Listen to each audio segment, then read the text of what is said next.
This video is coming out later than I wanted it to, but does anybody really care? I don't know. So today I'm going to be talking about my favorite books. No, I'm not. Today I'm going to be talking about every single book that I read in 2023. I didn't read a lot of books, but I read at least one book. So that qualifies me to talk about books on the internet, I think. I started this channel about a year ago, and the first video that I made on this channel was every book I read in 2022, so it seems kind of like a full circle moment to do this every book I read in 2023 video. Thank you to everyone who's checked out the channel and checked out the other videos. It's cool to see people's opinions on my opinions. It's very weird, but it's a lot of fun, so thank you for indulging me and letting me yap. First up, before we get into the books, I'm going to be ranking every book from worst to best, or least favorite to favorite, not worst to best. But I want to get this book out of the way. I was reading Devil House by John Darnielle. I started this in late October this year, and I didn't finish it, not because it's bad. It does start very slowly. I had a hard time getting into it, and then I was continuing to read it after October, and the vibes just weren't there anymore. I wasn't really in a spooky mood anymore. I think I'm gonna wait until next October to finish this book, because I was just kind of trudging through it. I've read John Darnielle's other books, and I really enjoy them, and I'm a fan of his music, Under the Mountain Goats, as well. This one definitely has a slower start, where it's just building the setting and the world. That stuff is just not my forte. So I'm gonna give it another shot later on in this year. I'm sure it's good. Right now, I'm reading Kafka on the Shore by Murakami, and it's great so far, aside from one scene that's just foul because it's Murakami. So far, it's a much more enjoyable and immediate read than Devil House was, so I'm enjoying it. Now, let's get into everything that I actually read and completed in 2023. There's a couple plays in here, some shorter books. Listen, I'm not the best reader. I definitely don't read as many books as I want to throughout the year, but you know what? Anytime my eyes are staring at paper, that's a win for me, because it's better than what I was doing before, so keep that in mind. Italianos. She was so deeply embedded in my consciousness that for the first year of school I seemed to have believed that each of my teachers was my mother in disguise. As soon as the bell had sounded, I would rush off for home, wondering as I ran if I could possibly make it to our apartment before she had succeeded in transforming herself. Invariably, she was already in the kitchen by the time I arrived and setting out milk and cookies. Instead of causing me to give up my delusions, however, the feat merely intensified my respect for her powers. And then it was always a relief not to have caught her between incarnations anyway. Portnoy's Complaint by Philip Roth. This is gonna be a contentious opinion. This book was my least favorite of the year. It started off so strong. I wasn't even going to read it right away, but I just started to read the first couple sentences and it drew me in. This book is about the character of Portnoy, who's talking to his psychiatrist about his relationship with his mother and how that shaped his relationship with women. What starts as an interesting premise and a funny character to explore ends up turning into a repetitive, whiny, obnoxious 270 something pages. That's how I feel about the book. I feel like every idea in this book is explored in the first 120 pages, and then it just goes on for another 140 pages. I'm excited to read other Philip Roth books because I liked the writing style. I just didn't like the main character and the way that the story was framed and structured. Let me know where I should go next with Philip Roth. I think I'm going to read The Human Stain next, but those are my thoughts on Portnoy's Complaint by Philip Roth. Italianos. You are a mystery, my dear, her mother said, and Grady, gazing across the table through a centerpiece of roses and ferns, smiled indulgently. Yes, I am a mystery, and it pleased her to think so. Summer Crossing by Truman Capote. This is a book that I talked about in my Reading the Shortest Books That I Own video. And like I said in that video, this is far from Truman Capote's best material. It's a book that was published posthumously, and it was his first written novel. It has some of Truman Capote's charming writing. Honestly, it feels a bit amateurish for him. I do not feel the romance at all, and it's just sort of generic framing for a story. Young socialite who's expected to be married to this guy who's of a similar social class to her, but she ends up falling for this blue-collar guy. It's just not all that romantic, and the ending just comes out of nowhere. It's not earned at all. It's a fine, summery, breezy read, but it's not something that I would really recommend. So those are my thoughts on Summer Crossing. Italianos. Next up, I read The Elephant Man by Bernard Pomerantz. I don't have the play with me right now, but trust me, I read it. The Elephant Man is a classic, true story about a man who was born with this disfigured face, and this doctor who took care of him and treated him and helped integrate him into society to the best of his ability. And the play focuses on the relationship between the doctor and the Elephant Man. That's really the heart of the story and where I get the most personal enjoyment out of it. There are some issues I have with the play version of this. Mainly, the movie's just better. It's better in terms of structure, pacing, really letting the emotional moments breathe. In this book, scenes just go so fast. You wish they kind of lingered longer. Maybe that's a consequence of reading the play rather than seeing the play. I think maybe if I was to watch the play, it would extend those scenes and make them more fulfilling. But as a reading experience, there were some emotional parts that were getting undercut by just the structure of the play. Every scene was like a page and a half, which for a play is not typical. It felt kind of like a highlight reel of the story of the Elephant Man, rather than a true exploration of everything that the story has to offer emotionally. That being said, it's still the Elephant Man, it's still a great story, and I'm sure that if I were to watch it, it would be a better experience, but the play leaves a little to be desired as a reading experience. Italianos. He was an old man who fished alone in a skiff in the Gulf Stream, and he had gone 84 days now without taking a fish. In the first 40 days, a boy had been with him, but after 40 days without a fish, the boy's parents had told him that the old man was now definitely and finally Salau, which is the worst form of unlucky, and the boy had gone at their orders in another boat which caught 3 good fish the first week. The Old Man and the Sea by Ernest Hemingway. This is another book that I talked about in my shortest books video, and I pretty much feel the same way now that I felt then. It's a good, accessible classic to read. It's super short, it's really simply written, but it's so interpretable. You can apply the themes of this book to multiple aspects of your own life, and it's one that I feel like its meaning will change for me over time. That being said, it has a little bit of a rocky start for me. I think it lacks a little bit of the complexity that I sort of want from a book. I think it might be a bit too simple for me. Not that I'm just so smart, but I just mean in terms of like my taste. And it makes me feel like a reader instead of an active participant who has stakes in the story, and I think part of that has to do with the simple writing and the shallow representations of the characters. But overall, it's a decent read. I'd recommend it to anybody that is trying to get into classics, but it's not mind-blowing. It's not something that is going to change my life, but it does exist. Italianos. John by Annie Baker is next on the list. I would read it, but it's literally just overlapping dialogue at the beginning of this play. Annie Baker is one of my favorite contemporary playwrights, and this is another great one. All of her books have a bit of a through line of drama. This one is sort of like a horror thriller drama. It's about this couple that's staying at this bed and breakfast. It's weirdly tense between them. You don't really know what happened, but there's just some weird mistrust going on, and you start to peel back the layers in their relationship, while also they are forming a relationship with this older woman who runs the bed and breakfast. This play is all about the things that are bubbling under the surface between two people, and the idea of mistrust and paranoia, and if it's valid. This play has some surreal elements as well, which are really fun in all of Annie Baker's work. She does a great job of blending surrealism with naturalism. I think that's like her defining characteristic as a playwright. I wouldn't say this is the most memorable of her work. It's not my favorite of hers. I would say my favorite is probably still The Flick, but this is a really good one if you want to get into reading plays. You can't go wrong with Annie Baker. Seriously, pick up any of her works. This one maybe is a little bit unsatisfying depending on how you look at it, but I had a really good time with it, and I'm excited to read more of hers that I haven't gotten to yet. Italianos. Someone must have been telling lies about Joseph K., for without having done anything wrong, he was arrested one fine morning. His landlady's cook, who always brought him his breakfast at 8 o'clock, failed to appear on this occasion. That had never happened before.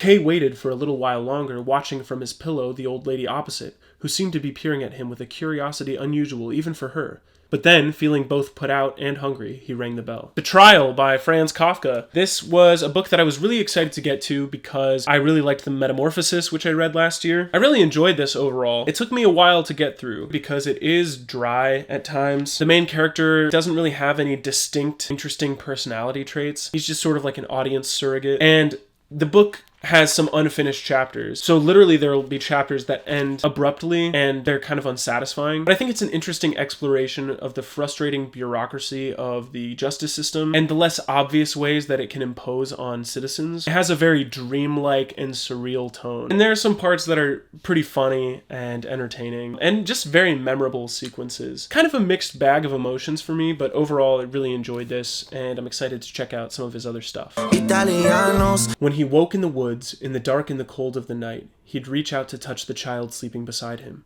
Nights dark beyond darkness, and the days more gray, each one, than what had gone before, like the onset of some cold glaucoma dimming away the world. His hand rose and fell softly with each precious breath. He pushed away the plastic tarpaulin, and raised himself in the stinking robes and blankets, and looked toward the east for any light, but there was none. The Road by Cormac McCarthy. I talked about this book in my Depressing Books video that I made earlier in the year. This is a book that grew on me the more and more that I read it. It's a story about a man and a boy going through the apocalypse, basically, or the post-apocalypse. It's about these two characters and their unwillingness to let the light in their heart be stomped out by the hatred and evil in the hearts of other people. Initially, I struggled with the style of the book, the way that it bounces from these stark and stoic lines of dialogue or setting or atmosphere, and then going into these like linguistic flourishes that happen. I was getting a bit of like tonal whiplash in the writing style, and I still don't necessarily think it totally works for me, but the story itself, and for the most part the way it's written, is so unique. I think the tone and the atmosphere that the writing creates really reflects the experiences of the characters and the world. Very violent, it's conventionally entertaining, it's very similar, I think, to The Last of Us, so if you like The Last of Us, you should check this out. Italianos. They called him Moshe the Beetle, as though he had never had a surname in his life. He was a man of all work at a Hasidic synagogue. The Jews of Siget, that little town in Transylvania where I spent my childhood, were very fond of him. He was very poor and lived humbly. Generally, my fellow townspeople, though they would help the poor, were not particularly fond of them. Moshe the Beetle was the exception. Nobody ever felt embarrassed by him.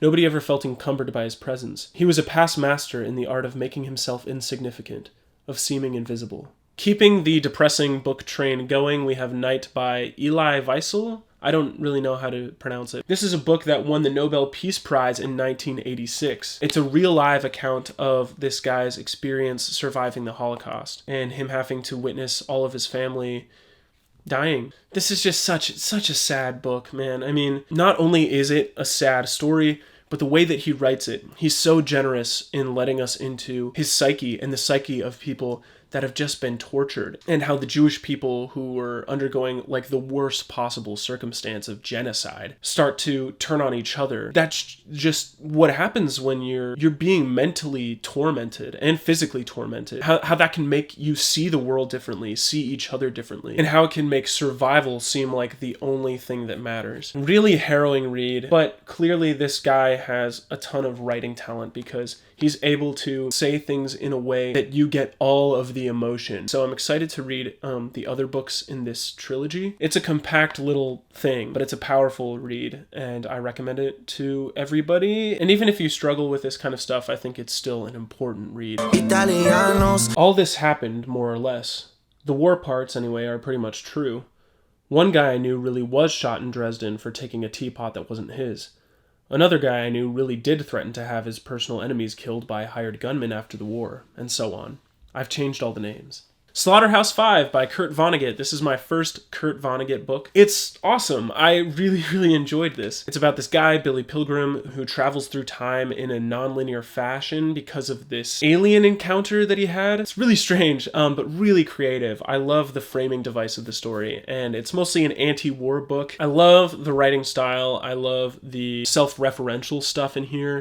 There's some meta elements. Feels very postmodern, very fresh and inventive. This feels like it could have been written today. When I finished this book, I was just on fire about it. I loved it, but I kind of have forgotten some elements of the story as time has gone on, which has made me rank this book a little lower than it would have when I initially read it. Maybe it didn't emotionally invest me as much as I would want it to, but it's a super entertaining read. Loved it. Definitely check it out if you haven't already. Italianos. Sitting beside the road, watching the wagon mount the hill toward her, Lena thinks, I have come from Alabama. A fur piece. All the way from Alabama a-walking. A fur piece. Thinking, although I have not been quite a month on the road, I am already in Mississippi, further from home than I have ever been before. I am now further from Doan's Mill than I have been since I was 12 years old.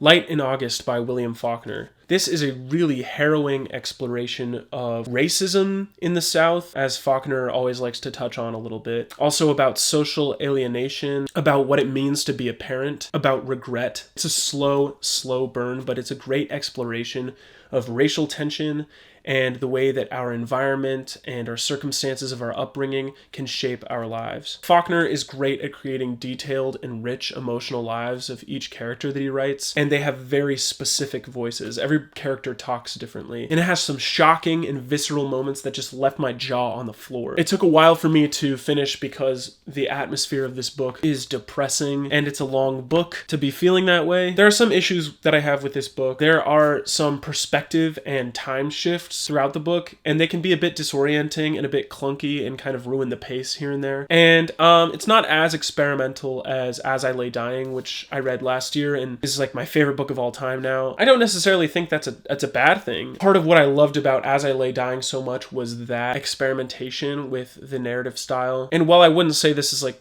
the most traditionally written book ever, it doesn't have as much of that charm and that creativity. Still, a wonderful book. Loved it. Italianos. To the red country and part of the gray country of Oklahoma, the last rains came gently, and they did not cut the scarred earth. The plows crossed and recrossed the rivulet marks. The last rains lifted the corn quickly and scattered weed colonies and grass along the sides of the road so that the gray country and the dark red country began to disappear under a green cover. The Grapes of Wrath by John Steinbeck. This is a classic that I'd been meaning to get to my entire life, and I finally read it, and it didn't disappoint. It's really powerful. It's a moving piece. It is, again, another depressing book, probably my most depressing read of the entire year, up there with Light in August for sure. It's an incredibly immersive read. The atmosphere and the setting are perfectly depicted in the writing, and it's just an exploration of the darkness and light of human nature. I talked about this one in my depressing book video as well, so you can hear more about my thoughts on this book there. As far as negatives go, it's a pretty heavy-handed communist propaganda book. I don't know, it didn't bother me. It's an incredibly effective, emotional book, and I think that's why it's so effective with its messaging. One thing that I do wish was a bit different is it explores some of the most mundane aspects of these people's lives. There will be a scene where there's someone's at a diner and it's like, oh, they're asking for coffee and they stir the coffee and it's like, oh, can we just move on from this, please? This book is long enough. I really don't need you to go into every detail of this person's like daily life. It does help the atmosphere and really establish the slow setting of the book, but it's just not that interesting to read. I'm sorry. Other than that, another great novel by John Steinbeck. I've never been disappointed with his books, and I still have yet to read East of Eden. I know I'm just gonna love it. Grapes of Wrath, great book. Italianos. A green hunting cap squeezed the top of the fleshy balloon of a head. The green ear flaps, full of large ears and uncut hair, and the fine bristles that grew in the ears themselves, stuck out on either side like turn signals indicating two directions at once. Full, pursed lips protruded beneath the bushy black mustache, and at their corners sank into little folds filled with disapproval and potato chip crumbs. A Confederacy of Dunces by John Kennedy Toole. This was a winner of the Pulitzer Prize, and it is so awesome. It's a modern-day Don Quixote. This was the funniest book that I read all year. This is basically just about this man who thinks that he's better than everybody else, but he's just a bumbling idiot who makes everyone's lives worse, and he takes no responsibility for any of it. It's so frustrating, and it's sad to watch people like his mother have to deal and put up with her son, who is just awful, consistently awful to her and to everyone. But it's just so memorable, and it's bold, and it's original, and there are lovable characters. I've never really read anything like this. I loved following this character despite some of the more frustrating aspects of his character. It is a little bit unsatisfying at the end. I think that's the point. I think there are definitely some aspects of this book that haven't aged well, particularly some of the racial stereotypes in this book. There's one character in particular who is pretty much just a stereotype. I mean, he's a likable character, and there's more to him than just that, but the way that he's written and described and the way that he talks is a bit ridiculous. Also, this book follows this main character basically getting into one awful situation and then another awful situation, and it goes on and on and on, and I could see that being repetitive. It's like slightly a repetitive structure, but I don't know. I just enjoyed it because every new scenario brought new problems to the table. Yeah, I definitely recommend this to everyone. My most fun read of the entire year. Italianos. Mama died today. Or yesterday, maybe, I don't know. I got a telegram from the home. Mother deceased, funeral tomorrow, faithfully yours. That doesn't mean anything. Maybe it was yesterday. The Stranger by Albert Camus is a story about this really messed up individual. This guy is like seemingly apathetic about his own mother's death and about other people in the world. This is another book I talked about in my depressing books video, so you can hear my full thoughts on this book there. Similar to Light in August, this is an exploration of alienation and social segregation and social ostracization. Is that a word? Social ostracization. This is an accessible classic. I think everyone can and should read this. It's fantastically written. It brings up so many questions about empathy, and it makes the audience complicit in being the same kind of guy that this guy is by virtue of us treating him with the same lack of sympathy. You can tell this guy has studied his Kafka because it feels like a Kafka book. It's Kafka-esque, if you will, if I can be so pretentious when I've only read 2 Kafka books. I think maybe other people wouldn't connect with this as much as I did. I think there's a chance that if I recommend this to somebody, they might think that it's dull. But I just got a lot out of it. Just enjoyed it from start to finish. One of my favorite books of the year. Obviously, it's here, it's this high. And it was almost my number 2. But now we're gonna get into my number 2. I had the story bit by bit from various people, and as generally happens in such cases, each time it was a different story. If you know Starkfield, Massachusetts, you know the post office. If you know the post office, you must have seen Ethan Frome drive up to it, drop the reins on his hollow-backed bay, and drag himself across the brick pavement to the white colonnade. And you must have asked who he was. It was there that several years ago I saw him for the first time, and the sight pulled me up sharp. Even then, he was the most striking figure in Starkfield, though he was but the ruin of a man. Ethan Frome by Edith Wharton. This is a beating, yearning heart of a book that is just full of humanity and pathos. It's essentially a forbidden love story, and every moment between the 2 characters who are in love with each other is wrought with tension, and you just feel every single bit of it. It's so palpable, and it's not done in an unsubtle way. It's the most subtly beautiful, romantic book. You see the wheels turning in Ethan's head, in his contemplations and his internal struggle. Beautifully, masterfully written. Love this. I'm so excited to read more of Edith Wharton's work because this is a straight up masterpiece, and it's so short. I think it's the shortest book that I read here. You have to read it. You have no excuse not to read it. It's beautiful. I talked about this in my shortest books video. The only complaint I really have with this book is where the characters end up. It's just kind of weird. I don't know if I really liked it, but everything up to that point is beautiful.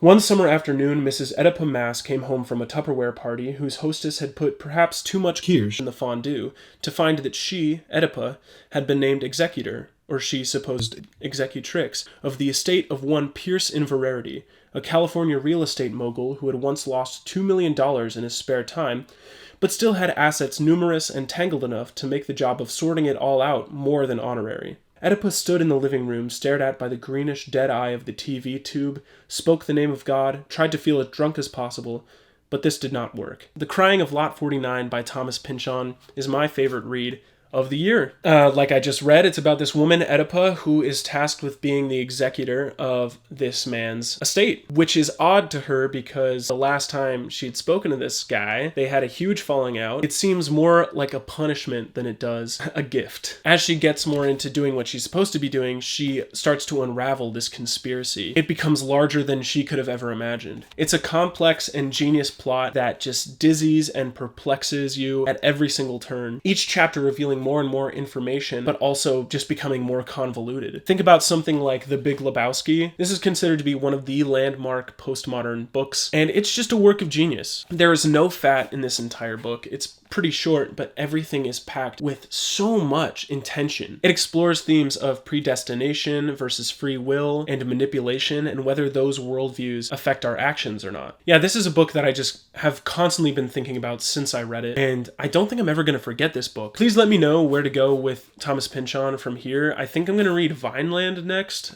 just because I own it, but let me know if there's a better starting point. Now, I wouldn't say this book is for everyone. It leaves you with that confused feeling, and not everyone wants to feel that way. A lot of people want to feel like they have everything figured out, but I don't. I like to feel like there's more to discover, and this book, I feel like, is going to be a puzzle that I'll be unraveling, not just in terms of the plot, but in terms of what it's trying to say to me, how the themes interweave into my own life. Loved everything about this one. All right, there it is. We did it. Those were all the books that I read in 2023. Thank you so much for watching. I'm sorry this video took so long to come out.